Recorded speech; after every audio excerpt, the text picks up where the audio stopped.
Okay, February 3. Sakto, meron tayong question dito. Sabi ni Sir Jerome XTV5773. Mang Domeng, good day. Oops, wait lang. Ask ko lang kung paano ang tamang pag-air dry, magdamag ng inantala. Okay lang po ba? Nasa kwarto siya, naka-expose sa fan or aircon, much better.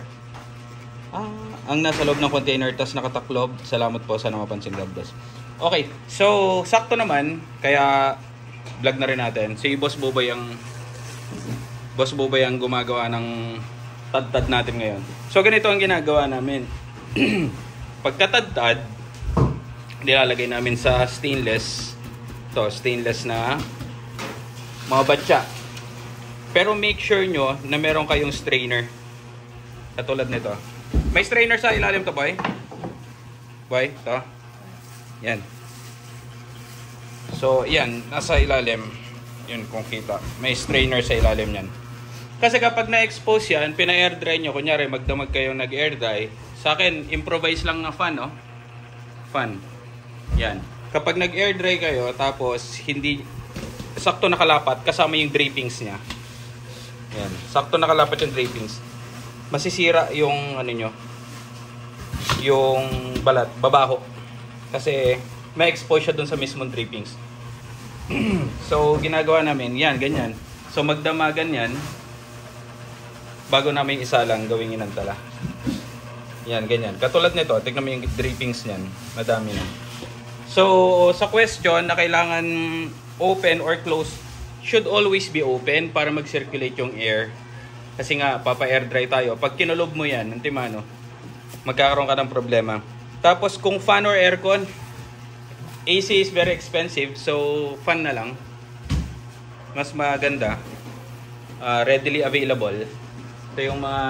Ang gamit natin today is Litera. Litera na brand. Ayan.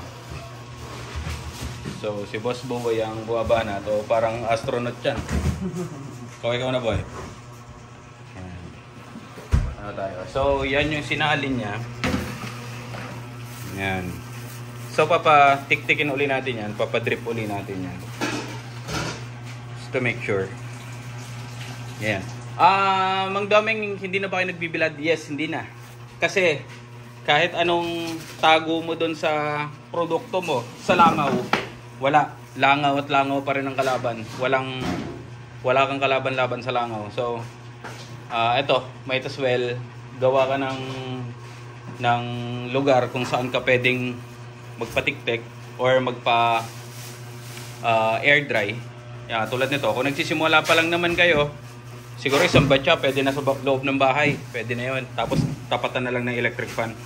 From time to time, buklatin lang yan from time to time para sure na magpa-flow yung air, hindi siya makukulog.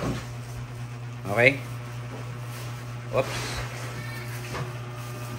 Yan, ganyan. At least dito, sure na walang makakapasok na langaw kasi naka-screen tong buong working area namin. Okay? Yan. So, question lang na question, then sagutin natin ang video. May iksing video. Yun na lang gawin natin. Alright?